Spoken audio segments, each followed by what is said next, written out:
All right, Eric, athletes are being warned that they could be punished for criticizing China or making political statements during the Beijing Olympics next month. The warning comes as China faces intense scrutiny over its human rights record.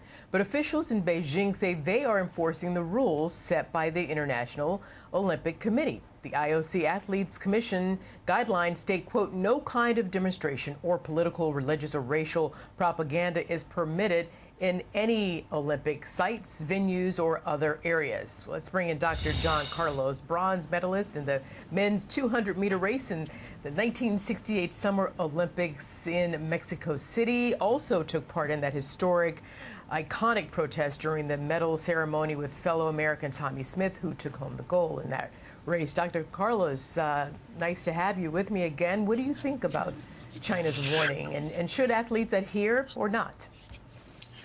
Well, first of all, let me say thank you. It's an honor to be on your show again, to share with you. As far as the demonstration go in Japan, in China, Beijing, excuse me,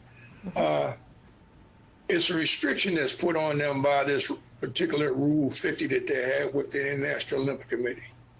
It appears to me that the curtain or the drape has been dropped relative to no political endeavors whatsoever involved in the Olympic Games, because this is a clear cut of political oversight as well as economic oversight. And when they tell the athletes that, as America said, we will hold our diplomats back, we will boycott the games as far as our diplomats, while America should have took the step forward and disallowed the whole team from going.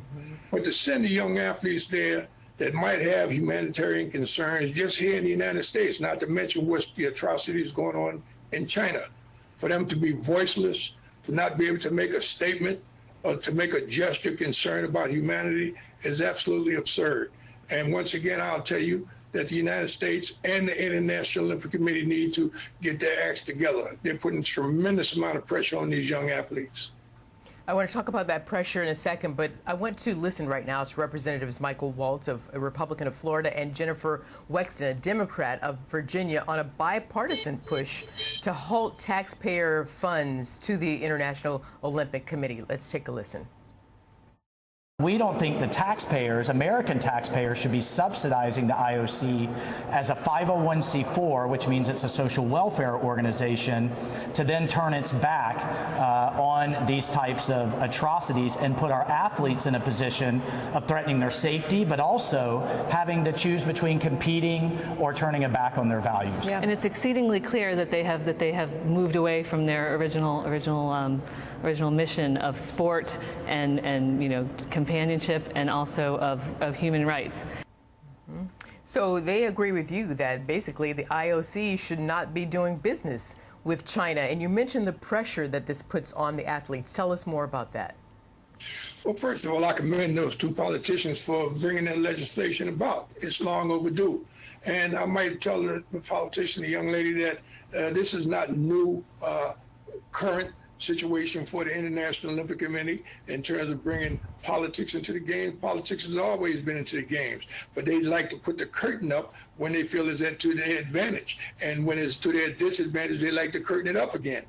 Now, relative to the pressure that's being put on the various athletes, they're censoring their text messages, they're censoring their telephones. The International Olympic Committee is telling them, don't bring your computers, don't bring your phones, because you will be censored.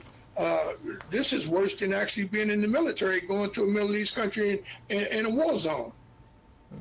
What you're talking about, because the athletes and all attendees are required to download a health tracking app, but according to a Canadian cyber security group, I believe it's called Citizen Lab, that app has security flaws, and there is apparently a list of political keywords and a feature to report politically sensitive content. So, listen. Well, we're walking right into a country that's known for, hacking and so forth like that. So it would be no problem for them to hack into any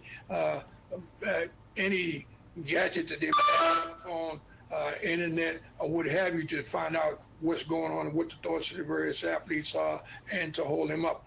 I'm just saying shame, shame, shame on the International Olympic Committee that they would put these kids in the middle of it, and they're still not man enough or strong enough to make the right decision and realize that humanity is what brought these games about altogether.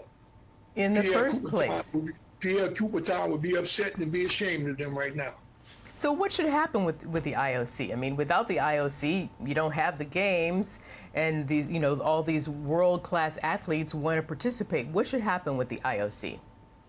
Well, you know, I think, first of all, the United States putting that pressure on, economic pressure on the International Olympic Committee would make them start to take this thing a little more seriously. They seem to think that they're a dictatorship and they can do whatever they want, wherever they want, to whomever they want. And like I spoke last time, they are at the end of the road and the ceiling is falling in. Like they say, the house is on fire. And they better wake up to it and try and resolve these issues as quickly as they can. They can't keep sticking it under the rug. So do you think that there needs to be a reorganization at the top there with the IOC? Well, I don't think it needs reorganization at the top. I think their bylaws are outdated. I think they need to reconstruct their bylaws and look at themselves in terms of where we are in modern times. Got it. Dr. John. We can put a new head on, but if the body is still the same, the snake still is just as poisonous, no matter who the head is. I got that analogy, definitely. Dr. John Carlos, thank you very much. I'm sure I'll see you again on some issue where we need your voice applied to. Thank you so much. Take care, sir.